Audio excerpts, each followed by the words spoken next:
अमीरुल मोमिनीन, आए उमर, अगर तुम जहन्नम में चले गए तो फिर जन्नत में कौन जाएगा?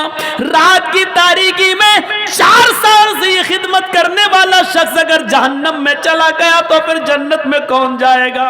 हजरत उमर फारूक दुआ मांगते मांगते पीछे देखते हैं, सामने तो तुफैल दौसी हैं, आसमान पर हाथ उठाए हुए नजरें आसमान पर जमाते और कहते हैं, अल्लाह 4 साल से जो नेकी मैं सिर्फ तेरे लिए कर रहा था, जो काम मैं तेरे लिए कर रहा था, तुझे राजी करने के लिए कर रहा था, आज उस राज को फाश कर दिया गया।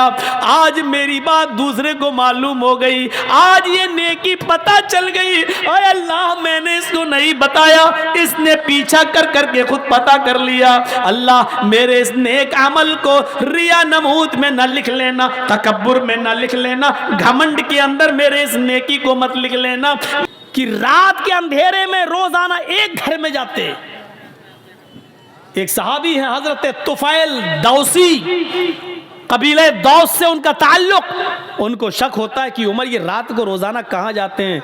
पूछ पूछ के थक गए, लेकिन हजरत उमर ने नहीं बताया कि मैं रात को कहाँ जाता हूँ।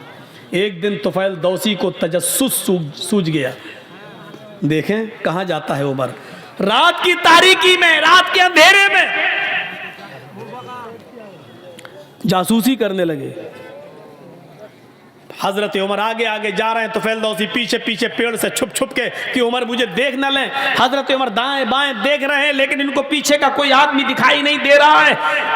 चल दिए 4-5 मील दूर एक बियाबान आबादी में, आज बियाबान जगह आ जाते हैं। 5-6 झोपड़ियों के अलावा वहां कुछ नहीं है। एक झोपड़ी में चिराग जल रहा था। हजरत उमर फारूक ने दाएं बाएं देखा कि मुझे कोई नहीं देख रहा, उस झोपड़ी के अंदर घुस जाते हैं। तुफैल दौसी को शक हो गया कि उमर इतनी रात में इस झोपड़ी में क्या करने गया। इंसान की फितरत है,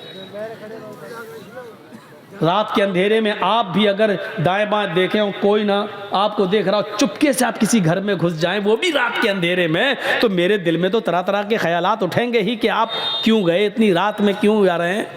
तुफैल दौसी कहते हैं कि मैं उमर के निकलने का इंतजार करने लगा कि इतनी रात में उमर इस घर में क्या करता है और रोजाना आता है क्या करता है। काफी देर के बाद उस झोंपड़ी से जब हजरत उमर निकले और सीधे चले गए, तुफैल दौसी ने कहा जा रहे हैं जाने दो, मैं झोंपड़ी में जाके देखूं कि इसमें क्या है। हजरत तुफैल जब उस झोंपड़ी में घुसते हैं तो क्या देखते हैं कि एक कोने में चिराग जल रहा है। उस चिराग के पास खजूर के पत्तों की बनी हुई एक चटाई बिछी हुई है। उस चटाई के ऊपर कोई लेटा हुआ है। करीब गए तो पता चलता है कि एक औरत है, और करीब जाते हैं तो पता चलता है कि वो बूढ़ी औरत है, और करीब गए तो क्या देखते हैं कि वो तो आंखों से अंधी है, दांत उसके मुंह में नहीं है, और हाथों से कोड़ी और पैरों से लंगड़ी है। हजरत तुफैल उसके पास बैठ जाते हैं, कहते हैं माँ। उसने कहा जी क्या मैं तुमसे कुछ पूछना चाहूं तुम बताओगी? उसने कहा बोलो बेटा।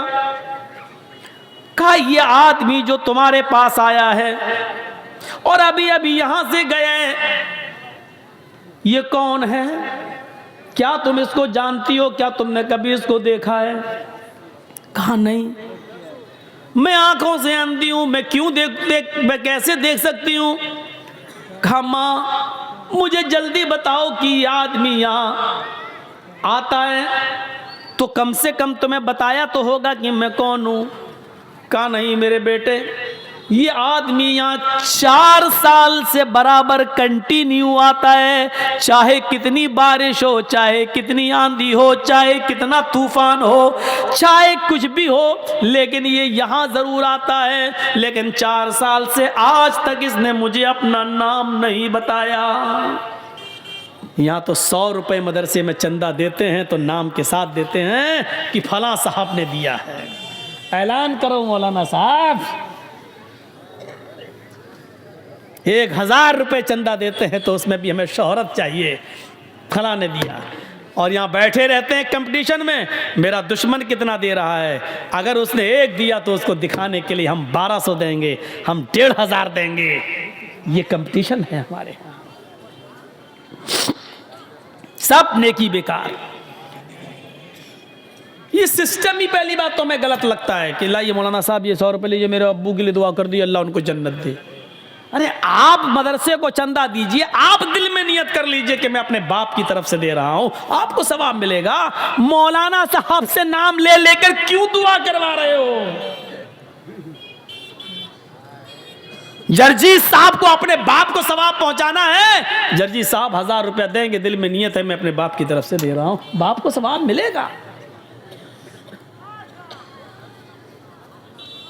20 साल हो गई तकरीरें करते करते, यही बताते बताते, लेकिन नहीं बदली जा रही ये बात, नहीं वही धुर्रा चला आ रहा है, उसी पे हम चल रहे हैं। 4 साल हो गई, आज तक इसने मुझे अपना नाम नहीं बताया कि कौन है। अच्छा, बस ये कह देता है मैं तुम्हारा बेटा हूं, मैं तुम्हारा बेटा हूं। मैंने भी पूछना छोड़ दिया, बेटा जब नाम ही नहीं बताता तो क्या करूं। तो करता क्या है यहां, करता क्या है ये पूछ रहे हो? हाँ बेटे, इस आदमी के बहुत एहसान है मेरे ऊपर। कहा माँ बताओ ना क्या करता है? कहा मैं हाथों से कोड़ी हूँ, पैरों से लंगड़ी हूँ, आंखों से अंधी हूँ, मुंह में मेरे दांत नहीं है, मैं चल फिर नहीं पाती हूँ, इसी चटाई से एक पलटी खाती हूँ, करवट बदल कर मैं नीचे आ जाती हूँ, और इसी जगह पर मैं लेटे लेटे लेटरीन कर लेती हूँ, यही लेटे लेटे मैं लेटरीन कर लेती हूँ, और फिर पलट कर मैं इसी जगह चटाई पर आ जाती हूँ। ये जो आदमी, जो लड़का है, ये जो आता है यहाँ, ये सबसे पहले चिराग जलाने के बाद सबसे पहले मेरी लेटरीन साफ करता है, मेरे घर को धोता है, जहां जहां मेरा पेशाब और पायखाना पड़ा होता है सबसे पहले ये उसको साफ करता है। अमीरुल मोमिनीन, 22 लाख मुरब्बा मील पर हुकूमत करने वाली शख्सियत, मोदी जी सिर्फ हिंदुस्तान के हैं। हजरत उमर ने इतनी बड़ी हुकूमत, इतने बड़े रकबे पर हुकूमत की थी। उस वक्त इराक, ईरान, मिस्र, शाम, फिलिस्तीन, आज़रबाईजान, उर्दून, चाइना, मराकश, सीरिया, ये सारे मुल्क उसमें शामिल थे, और इन तमाम मुल्कों का अकेला एक हाकिम था जिसका नाम था उमर। इतनी बड़ी खिलाफत का मालिक, और सूरत हाल एक नाबीना, पैरों से लंगड़ी, हाथों से कोड़ी, दांतों से बिल्कुल खाली और आंखों से अंधी एक बूढ़ी औरत के घर से उसकी लेटरीन और पेशाब और पायखाना साफ करता है। उसके बाद मेरे कपड़े चेंज करता है, मुंह हाथ धुलने की जरूरत होती है, मुझे मुंह हाथ धुला देता है, नहलाने की जरूरत होती है तो मुझे गुस्ल देता है,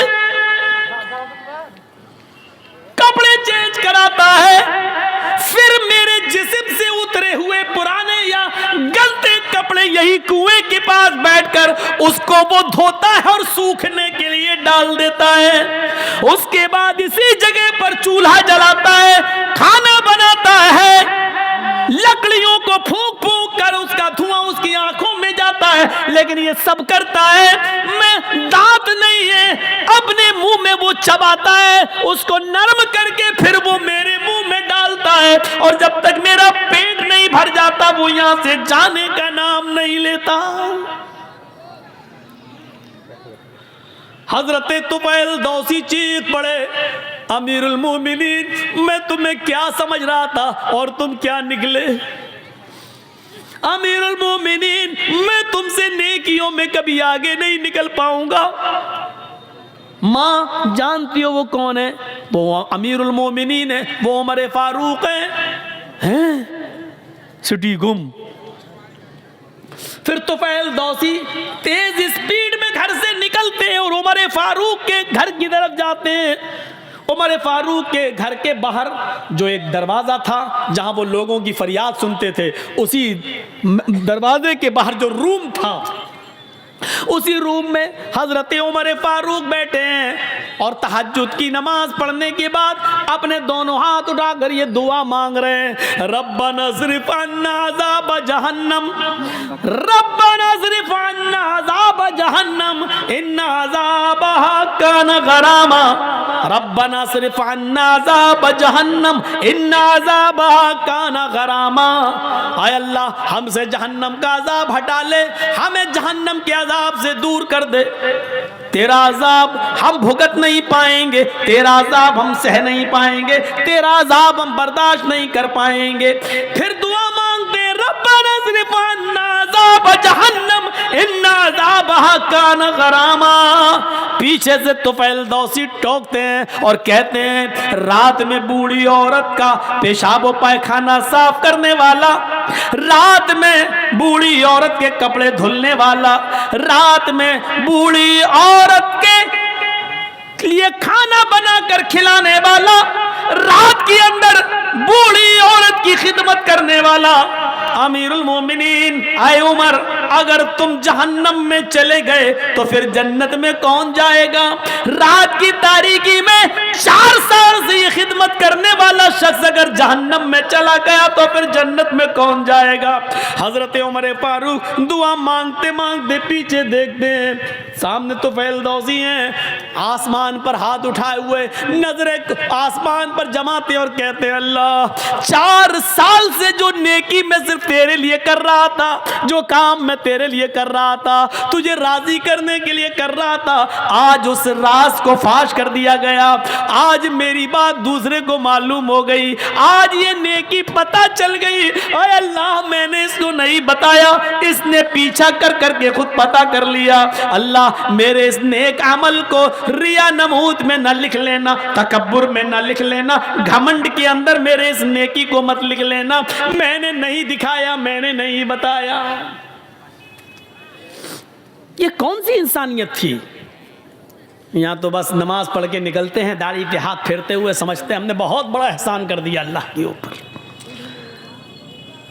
आए मगरिब, कहाँ नमाज पढ़ने गए थे, नमाज पढ़ने गए थे, नबी मस्जिद से निकले नमाज पढ़ के, ऐसा लगता है जैसे अल्लाह के ऊपर कितना बड़ा एहसान करके आ रहा है यार।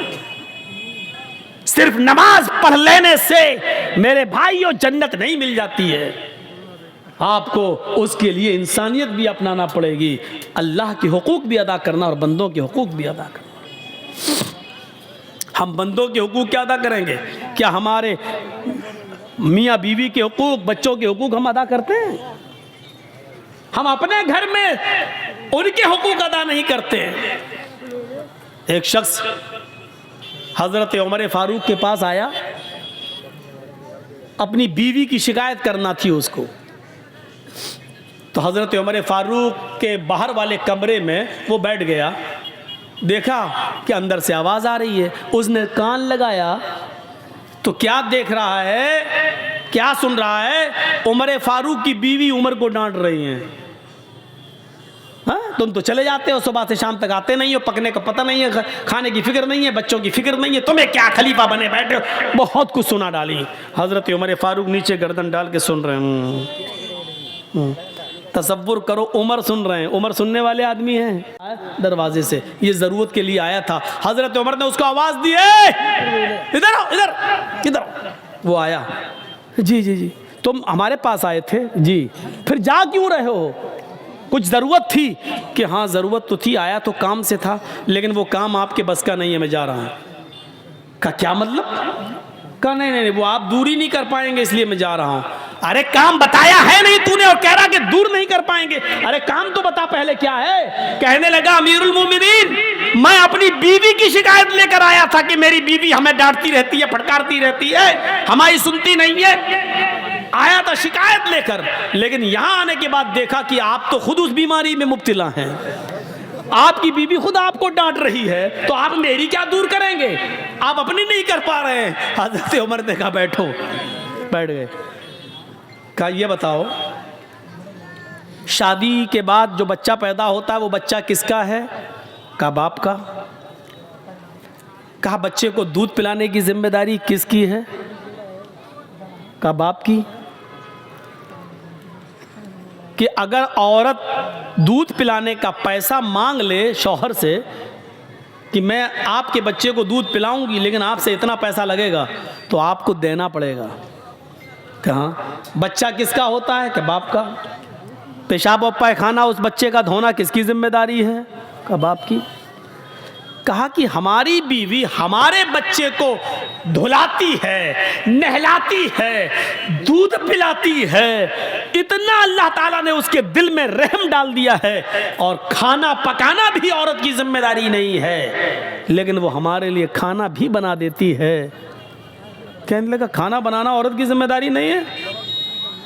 कहा नहीं, नान नफका मर्द के जिम्मे है। आपका निकाह हुआ होगा तो काजी साहब ने निकाह पढ़ाया होगा तो उसमें कहा होगा फलां फलां लड़की के साथ फलां फलां की बेटी के साथ इतने इतने रुपए महर या ये महर के इवज अलावा नान नफका आपका निकाह किया जा रहा है। क्या आपने कबूल किया? मान लीजिए किसी लड़की का नाम ज़ैनब है और उसके बाप का नाम इदरीस है, तो आप निकाह जब पढ़ाएंगे तीनों आयतें पढ़ने के बाद ये कहा जाएगा कि आए यूसुफ साहब, आए असलम साहब, आए जमील साहब, ज़ैनब बिनते इदरीस की बेटी ज़ैनब के साथ आपका निकाह 5,000 रुपए महर के एवज या 2 तोले सोने के एवज आपका निकाह किया जा रहा है। अलावा नान या 5,000 रुपए महर के एवज सिक्का राइजुल वक्त अलावा नान नफका आपके निकाह में दिया जा रहा है। क्या आपने कबूल किया? उसके जवाब में आप कहेंगे हाँ मैंने कबूल किया। तो अलावा नान नफका यानी इतने रुपए महर तो देना ही है, नान नफका भी आपके, नान मानी रोटी, नफका मानी खर्चा, यानी दवा, बीमारी, इलाज, बच्चों के खर्चे, ये सब औरत की, मर्द की जिम्मेदारी है कि वो औरत को दे। तो वो पकी हुई रोटी भी मांग सकती है। एक मर्तबा एक पंचायत में हमें जाने का मौका मिला था, लेकिन वो अब बेचारा लड़का जो था वो किसी आलिमा से शादी कर लिया था, मौलवन थी वो, पढ़ी लिखी। अब दोनों में बिगड़ गई। हम लोगों ने बहरहाल किसी तरह मामला निपटाया और बनाया उन दोनों का। तो मैंने कहा सुनो ये काम तुम करोगे, और लड़की से कहा देखो आज के बाद शिकायत न सुने, रोटी खाना बना लेना, तैयार करना, तुम्हारा शौहर दुकान से आएगा, उसको खाना खिलाना, ये तुम्हारी जिम्मेदारी। कहती है मौलाना साहब आपको किसने मौलाना बनाया है? हमने कहा क्यों, क्या हुआ? कहा कि रोटी बनाने की जिम्मेदारी हमारी नहीं है। कौन सी हदीस में लिखा बताओ तो? लड़का कहता देखिए। हमने कहा और कर ले मौलवन से शादी कर, अब जब तूने की है तो भुगत। फिर मैंने 4 लोगों के साथ मिलकर समझाया कि देखो समाज के अंदर भी कुछ बातें ऐसी होती हैं जो लेके चलना पड़ता है। अब तुम्हारा शौहर जब इतना कर रहा है तो खाना तुम भी, तब उसको प्यार से समझाया। तब कहती हाँ ऐसे समझाओगे तो बना दूंगी, लेकिन अगर ये कहो कि खाना बनाना तुम्हारी जिम्मेदारी तो मेरी नहीं है। अब आप लोग सोच रहे होंगे मौलाना यहाँ बयान कर दिया, कहीं ऐसा ना हो कि घर में कल हमारी औरतें हमसे खाना बनवाएं। इतना जालिम नहीं होंगी इंशाअल्लाह, इतना जालिम नहीं होंगी, जुल्म नहीं करेंगी। तो हज़रत उमर ने उसको समझाया कि वो खाना बना देती हैं, कपड़ा धो देती हैं, बच्चे को नहला देती हैं, उसका पेशाब और पायखाना साफ कर देती हैं। कहता हाँ ये तो है, हाँ ये तो है, हाँ ये तो है। तो कहा फिर थोड़ी सी 2-4 बातें सुन ले, उसमें क्या बिगड़ रहा तेरा? चुप, खामोश हो जा। देख मैं कितनी बड़ी हुकूमत का मालिक मैं सुन रहा हूँ अपनी बीवी की, तू भी सुन ले। उसको समझा दिया। हर मामले में अकड़ ही ठीक नहीं होती है, क्योंकि अल्लाह के रसूल सल्लल्लाहु अलैहि वसल्लम ने फरमाया फ़इन्नल मरअता खुलिक़त मिन ज़िलइन, औरत आदम अलैहिस्सलाम की बाएं पिसली से पैदा हुई है, और पिसली का ऊपर वाला हिस्सा जो है वो टेढ़ा होता है। आप देख लीजिए ये पिसलियां है ना, ये पिसली, ये सबसे ऊपर वाली पिसली से पैदा हुई औरत, बाएं तरफ जो उल्टी तरफ। और आप देखेंगे पिसली जब आप निकालोगे जिस्म से तो ऐसे निकलेगी, ऐसे टेढ़ी होगी। अल्लाह के नबी ने फरमाया फ़इन ज़हबता तुक़ीमुहु कसरतहु, अगर तुम उसको सीधा करोगे ऐसे तो यहां तक तो सही होगी, बस ज्यादा करोगे टूट जाएगी। सीधी नहीं हो सकती। खुद अल्लाह के नबी कहते हैं पिछली टेढ़ी है, फ़इन ज़हबता तुक़ीमुहु कसरता, अगर तुम उसको सीधा करने गए तो टूट जाएगी। वइन तरकहु लम यज़ल अवज, और अगर छोड़ दिया तो टेढ़ी रहेगी। क्या करोगे? अगर नहीं उसको सीधा किया, छोड़ दिया, तो टेढ़ी रहेगी, और सीधा करोगे तो टूट जाएगी। यानी औरत टेढ़ी है, सीधा करोगे तो तलाक हो जाएगी, इसलिए टेढ़ा ही रहने दो। ये औरत की फितरत बताई अल्लाह के रसूल ने। तो टेढ़ापन थोड़ा सा बर्दाश्त करो, क्योंकि सीधा करने के चक्कर में रहोगे औरत को तो औरत टूटना गवारा कर लेगी, लेकिन सीधा नहीं होगी। अब इससे ज़्यादा खुलकर अल्लाह के नबी और क्या बताएंगे? समझदार के लिए इशारा काफ़ी है। मतलब यह है कि औरत को पिछली की तरह है, उसको उसी हाल में रहने दो जिस हाल में वो है। थोड़ी बहुत बातें उसकी सुन लो, क्योंकि शैतान तो चाहता ही है कि घर बिगड़वाए। अपनी औलाद के हुकूक अदा कीजिए। बहुत शिकायतें, मौलाना मेरा बेटा मेरा कहना नहीं मानता, मौलाना मेरा बेटा मेरा कहना नहीं मानता, मौलाना औलाद बड़ी नाफरमान है। क्यों नाफरमान है? हजरत उमर फारूक के पास एक बाप अपने बेटे की शिकायत लेकर आया, कहता अमीरुल मोमिनीन मेरा बेटा ये करता वो करता, मेरी बात नहीं मानता। हजरत उमर ने बेटे को बुलाया और डांटा उसको पकड़ के। जब खूब डांट चुके तो उसने कहा अमीरुल मोमिनीन डांट लिया, दिल की भड़ास निकल गई। कहाँ? अब मैं कुछ पूछूं? कहा जी बोलो, क्या कहना है? कहा आपने बेटे का, बाप का तो हक बता दिया, बेटे को ये चाहिए, ये करना, ये करना, ये करना, मैं सब करने के लिए तैयार हूं, लेकिन बेटे का भी कुछ हक है बाप के ऊपर। तो हजरत उमर ने कहा हाँ है। कहा क्या? बताइए। कहा कि जब वो पैदा हो तो उसका अच्छा नाम रखे। दूसरा हक, जब 7 दिन का हो तो उसका अकीका करे। तीसरा हक, जब वो बालिग हो जाए तो दीनदार शरीफ घर की किसी लड़की से उसकी शादी करा दे। ये 3 हक बाप के ऊपर है बेटे के ताल्लुक से। कहा अमीरुल मोमिनीन मेरे बाप से पूछो इसने इन 3 हक में से कौन सा हक अदा किया मेरा? का नाम इसने मेरा रखा है, ये अरबी में कुछ बताया उसने, जिसका नाम तर्जमा होता उर्दू में खटमल। मैं पैदा हुआ तो इसने मेरा नाम रखा खटमल है? और 7 दिन का हुआ तो इसने अकीका नहीं किया। और जब मैं बालिग हुआ तो मेरी शादी ऐसी लड़की से करा दी है जो बीवी नहीं डाइन है। अब बताइए कि मैं इसका हक अदा कैसे करूंगा? तब हज़रत उमर फारूक ने लड़के की बात को सुना और उसके बाद फिर बाप को डांटा कि जब तुम अपनी औलाद का हक अदा नहीं कर रहे हो तो क्या उम्मीद रखोगे कि आपकी औलाद आपका हक अदा करेगी? है? दोनों तरफ हैं मामलात। आप अपनी औलाद को रात के 12 बजे तक 1 बजे तक एंड्रॉयड मोबाइल दे दो और आपकी औलाद यूट्यूब पे लगी रहे, फेसबुक पे लगी रहे, मैसेंजर पे लगी रहे और पूरी 2 GB पर उसको जब तक ख़त्म ना कर ले बिस्तर पे सोने ना जाए, तो आप अपनी इस औलाद से ये उम्मीद रखते हैं कि आपके मरने के बाद आपकी औलाद आपके लिए दुआ करेगी रब्बिग़फ़िरली व लिवालिदैया। क्या ये कहेगी कि अल्लाह मुझे बख्श दे और मेरे माँ बाप को बख्श दे? आप ये उम्मीद लगाते हैं? हजरत मरियम अलैहिस्सलाम जिस मस्जिद के जिस मेहराब में रहती थी, हजरत ज़करिया उनकी किफालत करते थे। पढ़िए सूरह मरियम कुरान में। उनके पास बेमौसम फल आ गया उस मेहराब के अंदर। आम का मौसम नहीं था, आम आ गया। लीची का मौसम नहीं था, कोई फल आ गया जिसका मौसम नहीं था। जब ज़करिया ने बेमौसम फल देखा मरियम के पास मस्जिद के मेहराब में, जब बेमौसम फल देखा तो पूछा अन्ना लके हाजा, आए मरियम ये फल कहाँ से आया? इस फल का तो मौसम नहीं है, लेकिन ये फल कहाँ से आ गया? यानी हजरत मरियम की किफालत करने वाले ज़करिया अलैहिस्सलाम अपनी जिसकी परवरिश कर रहे हैं मरियम से सवाल कर रहे हैं कि ये बेमौसम फल कहाँ से आ गया। गौर करें, ये एक बाप की जिम्मेदारी है कि ये बाप अपनी बेटी से पूछे कि बेटी ये तेरे पास मोबाइल कहाँ से आया है? तू घर से 4 कॉपी लेकर स्कूल गई थी, ये 5वीं कॉपी तेरे पास कहाँ से आ गई? मेरी बेटी तेरे मोबाइल में खाला का नंबर था, चची का नंबर था, फूफी का नंबर था और अम्मी का नंबर था, ये 5वां नंबर तेरे पास कहाँ से आ गया?